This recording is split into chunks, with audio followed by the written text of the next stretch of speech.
김영란의 책으로 보는 세상. 오늘은 2012년 제가 저술한 조국과 여성을 비춘 불멸의 별 김마리아 라는 책에 대해서 이야기 나눠보도록 하겠습니다. 3월 1일은 1919년 일제강점기에 비폭력 평화운동인 만세로 시위하며 국내 및 해외 독립운동의 분수령이 되었던 3.1 만세운동이 일어났던 날입니다.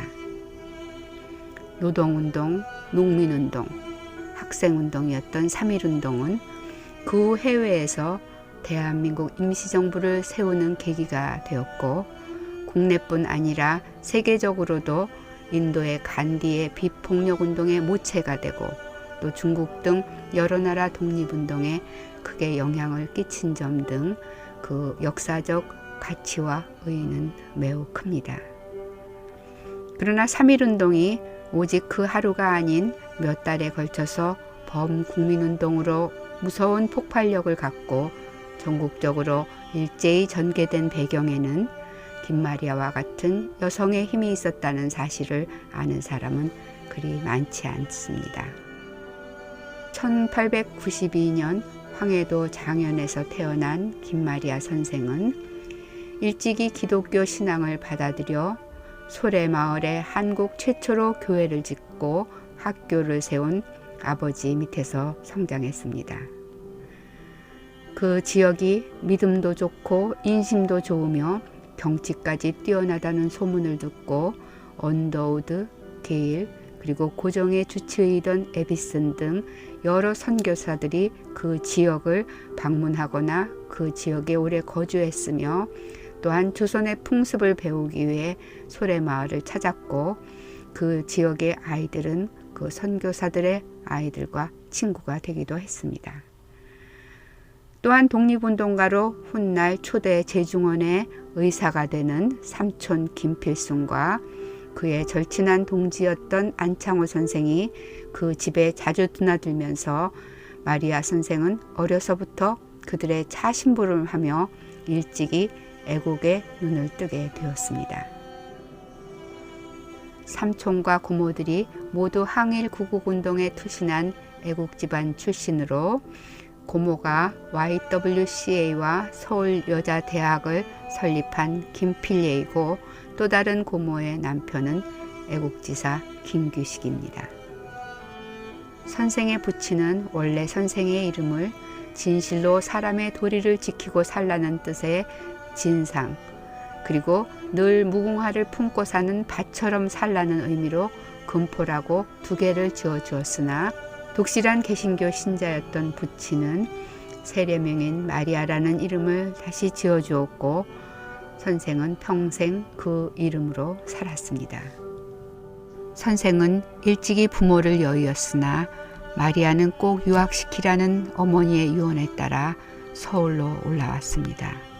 애국지사들의 은신처였던 삼촌 김필순의 집 김영재 상회에 살며 1906년 이화학당에 입학했다가 장로교 계통인 지금의 정신여고 전신인 연동여학교로 전학하였습니다. 당시 대한제국은 일본이 강제로 1905년 을사늑약을 체결한 후 그 부당함을 세계에 알릴 길을 모색하고 있었습니다. 마침 1907년 네덜란드 헤이그에서 만국 평화회의가 열린다는 소식을 들은 고종 황제는 이상설, 이준, 이휘종 세 사람의 밀사를 회의장으로 파견했습니다. 하지만 네덜란드 주최 측이 초청장이 없다며 대표들의 회의장 입장조차 거부하자 밀사들은 을사늑약이 일본의 강압에 의한 것이라는 선언문을 결사적으로 세계 언론에 폭로했습니다. 하지만 강대국들은 대한의 절규에 귀를 전혀 기울이지 않았고, 이에 울분을 못 이긴 이준이 그곳에서 분사를 했습니다. 일제는 헤이그 밀사 사건에 대한 보복으로 강제로 고종을 퇴위시키고 순종을 그 자리에 앉히고는 법이나 관리 임명과 행정 등 모든 것을 자신들이 주도하겠다는 정미 7조약을 강압적으로 체결하게 했습니다. 그리고 8월 1일에는 대한의 군대를 강제로 해산시키며 대한제국의 군사들과 일본군 사이에 치열한 전투가 벌어졌습니다. 그때 세브란스 병원의 의사로 있던 필수는 세브란스 병원 사택에 사는 어머니 안 씨에게 동생과 조카들을 빨리 병원으로 보내달라고 했습니다. 강제로 해산당한 대한의 군인과 일본군 사이에 벌어진 총격전으로 사상자가 속출하고 중상자들이 세브란스 병원으로 몰려왔기 때문이었습니다. 함나, 미렴, 마리아 세 자매와 동생 필리는 병원으로 가서 피투성이가 된 채 신음하는 부상병 치료에 나섰습니다. 한 명이라도 더 살리기 위해 네 사람은 밤낮 없이 간호에 매달렸을 때 군인들은 이렇게 말하며 죽어갔습니다. 외놈들에게 우리의 원수를 갚아달라. 이토록 뼈아픈 현장을 목격하고 죽어가는 군인들의 유언을 듣게 된 마리아는 그동안 막연하게 알았던 김영재 상회 2층에서 터뜨리던 애국지사들의 울분을 확실하게 이해하게 됐습니다. 또한 민족의 한을 풀고 민족을 고통에서 구하는 길은 독립뿐이라는 생각을 했습니다. 조국에서 군대가 해산되자 갈 곳 없는 군인들이 각지에서 의병을 일으키며 무력 항쟁의 시발점이 되었고 1908년 3월 20일 샌프란시스코에서는 친일파 중에 친일파인 고종의 외교 고문 스티븐스가 샌프란시스코에 도착해서 신문과의 인터뷰에서 조선은 독립할 준비가 되지 않았고 조선의 국민들은 일본의 지배를 환영하고 있다는 망언을 하자 전명훈 장인환 의사 등이 의거를 일으켜 장인환의 총에 맞아 스티븐스가 사망하는 사건이 일어났습니다. 1909년 10월 26일 장인환 의사의 의거에 영향을 받은 안중근 의사가 을사늑약과 조선 침략의 주범으로 민족의 원흉이던 이토 히로부미를 만주 하얼빈에서 저격했습니다. 또 2달 후에는 친일파 이완용이 이재명이란 사람의 칼에 맞아 중상을 입었습니다. 애국지사들의 이러한 투쟁은 마리아의 가슴을 뒤흔들어 놓으며 독립에 대한 각오를 다지는 계기들이 되었습니다. 1909년 연동여학교는 정부로부터 정식 사립학교로 인가를 받고 이름도 정신여학교로 바뀌게 되었습니다. 1910년 6월 16일 마리아는 사회 졸업생 중 1등으로 졸업한 후 언니가 있던 광주 수피아 여학교에 교사로 가게 되었습니다. 그리고 1910년 8월 22일 마리아가 졸업 후 사회에 첫 발을 디딘 지 2달여 만에 대한제국은 일본에 의해 강제로 치욕적인 합병을 당했습니다. 마리아는 학생들과 같이 울분을 터뜨리기도 하고 달래주기도 하면서 자연스럽게 학생들에게 애국 애족의 정신을 심어주었습니다. 수피아 여학교에서 2년 동안 학생들을 가르치며 민족의식을 심어주던 마리아는 선교사의 도움으로 히로시마에 있는 금속학원에 입학해 1년 동안 유학 후 돌아와 모교인 정신여학교에서 교편을 잡게 되었습니다. 그때 학교의 루이스 교장이 대한의 미래와 여성 교육의 필요성에 대해서 강조하며 마리아에게 유학을 권유했습니다. 학교에서는 교장의 도움으로 이미 50명 이상의 학생들이 유학을 마쳤고 여러 명이 유학 중이거나 추진 중이었습니다. 마리아는 가까이서 고국 소식을 들을 수 있고 유학생들이 비밀 결사단체를 만들어 애국운동을 하고 있다는 일본으로 가기로 했습니다. 일본으로 유학해서 유학생 회장을 맡는 등 활발하게 활동하며 조선 최초의 여성 잡지인 여자계를 발간했습니다. 그때 편집장은 이광수가 맡았는데 여자도 평등한 삶을 누려야 한다는 주제로 글이 실렸을 때는 염상섭, 최남선 등 문인들이 편집 찬조를 했습니다. 선생은 유학생 시절에 적국인 일본에서 항상 당당하게 한복만을 입었는데 그때 찍은 단체 사진을 보면 가슴이 뭉클하게 됩니다. 광화문 앞 전수학교 담에 벽보가 하나 나붙었다. 저들은 파리 강화회의를 두려워하여 우리 황제를 독살하였다. 윌슨의 민족 자결주의가 독립과 연결될 것으로 믿던 사람들이 허탈하여 넋을 잃고 있을 때 잃어버린 주권과 자유를 주제로 1919년 1월 22일 동경의 유학생들은 긴급 회의를 열었고 2월 8일 동경에서는 제1유학생들이 주축이 되어 500여 명이 YMCA 강당에 모여 독립선언서를 낭독하고 대한독립 만세를 부르며 감격의 눈물을 흘리는 일이 있었습니다. 그 후 참석자들은 모두 문초를 당했는데 선생도 조사를 받은 뒤 풀려났습니다. 그때 선생은 졸업을 몇 달 남겨두고 독립선언문 10장을 베껴서 김원호 속에 감추어 입고 2월 15일 조선으로 돌아왔습니다. 조직력과 추진력 그리고 지도력을 갖춘 선생은 대구, 광주, 서울, 황해도 등 전국 각 지방을 돌며 교사로 재직 중이던 여고 동문들에게 인쇄물을 나눠주었습니다. 1월 22일 새벽에 승하하셨다는 고종 황제의 사인의 의혹을 품고 반일 감정이 극에 달했던 여성들을 모아 여자들도 남자들과 동등하며 남자 못지않게 세상을 바로잡을 수 있다고 강조하며 조국의 독립을 속히 이루려면 세상의 절반인 여성들도 국민의 권리와 의무를 수행해야 한다고 했습니다. 그리고 독립의 때를 놓치지 않도록 여성계도 조직적으로 골기를 해야 한다는 선생의 투지에 여학교 선생들은 학생들을 고무시키며 각 지방에서 여성도 정치에 관심을 갖는 계기와 여성운동의 기폭제가 되었습니다. 선생은 여성 최초의 범국민적 조직이며 최대의 정치적 결사단체인 대한민국 애국부인회를 조직했고 그 일로 보안법 위반 제목으로 서대문 형무소에서 5개월간 혹독한 옥고를 치렀습니다. 그때 일제는 선생에게 형용할 수 없는 모진 고문을 가해 선생은 한쪽 가슴을 잃었고 코와 귀에 고름이 고이는 상악골 축농증에 걸려 여러 번 수술을 하며 그 일로 평생을 고생하였습니다. 온몸이 만신창이가 되어 출감하였는데 그래도 대한민국 애국부인회를 다시 조직하고 회장으로 추대되어 임시정부 군자금 지원에 힘을 쏟던 중 애국부인회 관계자들과 다시 붙잡히게 되었습니다.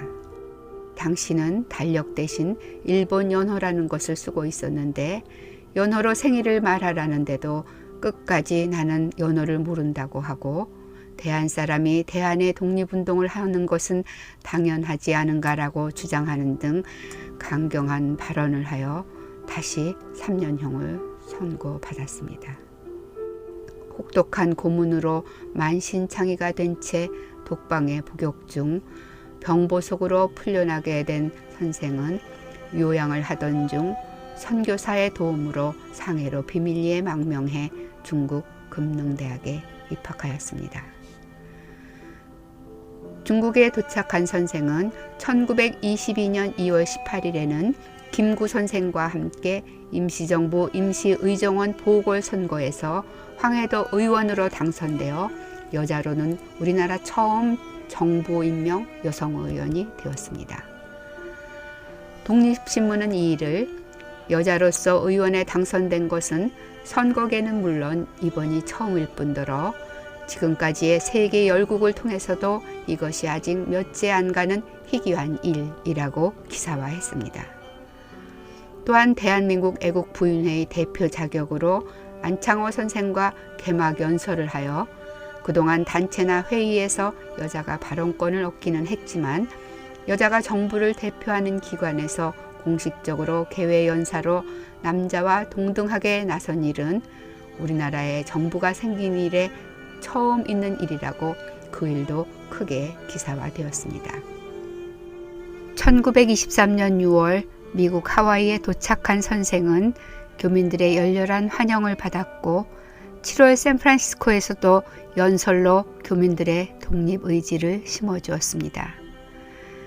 당시 미주의 여성들은 독립자금 내는 것을 마치 밥 먹는 일처럼 당연하게 여겼고 매달 3달러씩 회비를 거두며 고된 농사일을 끝내고 나면 고추장, 된장, 간장을 만들어 팔러 다녔습니다. 일본 물건 배척 운동은 물론 한 주일에 이틀 고기 안 먹기, 일본 간장 안 먹기 등 운동을 하며 독립기금을 모아 임시정부로 보냈습니다. 1924년 9월 선생은 선교사의 도움으로 미조리주 파크빌시에 있는 파크대학에 입학했습니다. 그때 폭신폭신한 침석에 누울 때마다 본국과 서북간도와 원동에 계신 동포 형제들의 정형이 먼저 눈에 보여 남들 자는 밤에 뜨거운 눈물로 수없이 베개를 적셨습니다. 라는 내용이 담긴 언니들에게 보낸 편지가 1925년 3월 2일자 동아일보에 실렸습니다. 미주 한인 유학생 단체에서도 열렬한 토론으로 모임을 주도하던 선생은 파크 대학을 졸업하고 1928년 가을 고국에 가서 교육에 기여할 수 있도록 콜롬비아 사범대학원 교육학과에 입학했습니다. 선생은 뉴욕에서도 근화회를 만들고 대한애국 부인회 조직을 개편해 초대 회장이 되었고 샌프란시스코에서 1913년 안창호 선생이 설립했던 흥사단에 가입해 재미 한국인의 애국정신 함양과 일제의 식민정책을 서방에 알리는 강연과 계몽을 쉬지 않으며 미국에서도 지속적인 독립운동에 앞장섰습니다. 1년 만인 1929년 교육행정학 석사학위를 받고 콜롬비아 대학원을 졸업한 선생은 고국에 돌아가 기독교 여성을 양성할 생각으로 뉴욕 신학교에 입학했습니다. 그 해는 3.1운동 10주년으로 간디의 비폭력 운동에 영향을 주고 식민지 국가들에게 희망과 영향을 주었던 3.1운동을 기념하며 간디의 스승인 인도의 시인 타고르가 그의 시집 기탄잘리에 동방의 등불이라는 시를 실었습니다. 일찍이 아시아의 황금시대에 빛나는 등불의 하나였던 코리아. 그 등불 다시 한번 켜지는 날에 너는 동방의 밝은 빛이 되리라. 선생 또한 3.1운동 정신을 상기시키는 강연으로 민족의 자긍심을 교민들에게 심어주었습니다. 1932년 뉴욕 신학대학을 졸업한 선생은 오직 고국에 돌아갈 날만을 기다리게 되었습니다. 놀랍게도 선생이 졸업한 뉴욕 신학교는 2007년 한국의 3.1 만세운동과 장로교의 여성 리더로서 남긴 선생의 업적을 기념해서 김마리아 상을 제정해서 매해 시상하고 있습니다. 미국 대학 중에서 한인 동창의 이름으로 상을 주는 학교가 과연 몇이나 될지, 또 이 자랑스러운 사실을 아는 분은 또 얼마나 있을지 궁금합니다. 11년의 긴 망명생활 뒤 공소시효도 끝나 일제는 원산 마르타 윌슨 신학교에서 신학만 강의할 수 있다는 조건으로 귀국을 허락해 1932년 7월 선생은 고국으로 돌아왔습니다. 그때 이 소식을 들은 춘원 이광수는 동광잡지 6월호에 선생의 귀국을 환영하는 시를 실었습니다. 누이야, 조선 여성에게. 누이야, 내 가슴에 타오르는 그 사랑을 뉘게다 주랴 하오. 내 앞에 손 내민 조선을 안아주오, 안아주오. 누이야, 꽃같이 곱고 힘있고 깨끗한 몸을 뉘게다 주랴 하오. 뉘게다 주랴 하오. 내 앞에 팔 벌린 조선에 안기시오, 안기시오. 누이야, 청춘도 가고 사랑도 생명도 다 가는 인생이요. 아니 가는 것은 영원한 조선이니 당신의 청춘과 사랑과 생명을 바치시오, 조선에. 선생은 교수로 재임하며 외부로 나갈 때는 반드시 신고를 해야 하는 감옥 같은 생활 속에서도 수많은 제자들을 배출했고 7대부터 10대 전국 여전도의 연합회 회장을 맡아 여생을 기독교 전도 사업과 신학 발전에 기여했습니다. 아무리 몸이 아파도 아프다, 부족하다, 힘들다, 불편하다 이런 부정적인 말은 절대 입에 올리지 않았고 몸이 괴로워도 무슨 일이든 혼자 해결하려 했고 자신이 어려우면 남도 어렵다며 시키지 않았습니다. 매사에 정성을 다했던 선생은 자신의 경험을 살려 학생들이 공부에 흥미를 가지도록 주제나 맥락은 같아도 언제나 새로운 연구로 새 강의를 들려주었습니다. 회장으로서 마리아의 항일 태도는 여전도의 신사참배 반대 운동의 기반이 되기도 했습니다. 조선이 독립국이고 자주민임을 세계 만방에 공표한 3.1운동은 독립선언서의 명시대로 생명평화의 신세계, 자유평등의 신문명을 향한 운동이었습니다. 3.1운동 100주년을 맞은 2019년 선생의 기념우표가 발매되었다는 소식은 가뭄의 소낙비 같은 큰 기쁨이었습니다. 여성들을 조국의 현실에 눈뜨게 한 선생과 같은 분이 계셔서 대한민국의 민주주의가 섰고 여성들의 지위 향상과 권익보호의 주춧돌이 되었으며 오늘날 여성들의 사회활동의 바탕이 되도록 세상을 바꾸었습니다. 나는 대한의 독립과 결혼했다며 평생 독신으로 슬픈 시대를 맞받아 싸워야 했던 선각자. 독립이 성취될 때까지 우리 자신의 다리로 서야 하고 우리 자신의 투지로 싸워야 한다는 선생의 불굴의 투쟁 의지는 천안 독립기념관의 돌비로 우뚝 서 있습니다. 선생은 옥중 고문 후유증으로 평생을 고생하다 해방을 1년여 앞둔 1944년 3월 13일 53세로 순국하여 선생의 유언에 따라 시신은 화장하여 대동강에 뿌렸습니다. 정부는 1962년 건국훈장 독립장을 선생에게 주소하였습니다. 안창호 선생이 김마리아 같은 여성이 10명만 있었다면 한국은 독립이 됐을 것이라고 했을 만큼 지대한 업적이 있음에도 선생의 삶의 궤적은 제대로 알려지지 않았습니다. 조국과 여성을 비춘 불멸의 별 김마리아. 이 책이 선생을 세상에 조금이라도 알리는 작은 종소리가 되기를 기원하며 이 책의 마지막 페이지를 읽으며 오늘 이야기를 마치겠습니다. 마리아의 유언대로 그의 육체가 소멸되는 동안 화장터에 모인 사람들은 오열했다. 둘째 언니 미렴과 양녀 학복은 유고를 안고 대동강으로 나가 배에 올랐다.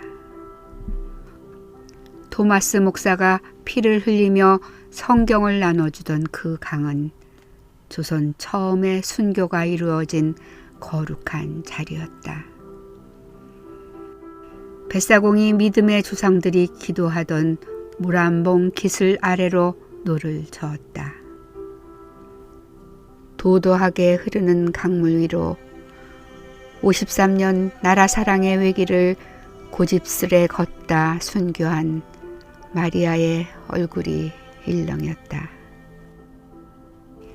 한 줌의 채로 변한 마리아가 겪어온 한평생을 두 사람은 사방으로 날려보냈다.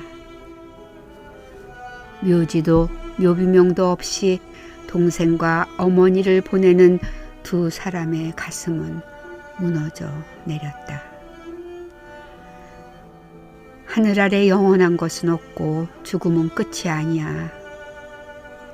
마리아는 한 번도 죽음을 두려워하지 않았다. 마리아가 불을 붙였던 3.1운동은 조국의 독립의 염원에만 발판을 놓은 것은 아니었다.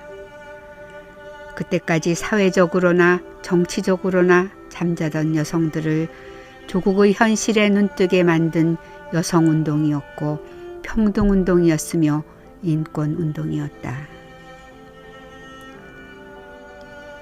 육신으로부터 자유로워진 마리아의 조국을 향한 뜨거운 열정과 정신이 자유롭게 하늘을 날았다. 덜어는 강으로, 덜어는 갈대밭으로, 덜어는 산으로 흩어져 내렸다. 꽃같이 곱고 힘있고 깨끗한 몸으로 마리아가 평생을 지키며 혼신을 다해 사랑한 조국 산천 위로 구석구석 내려 앉았다.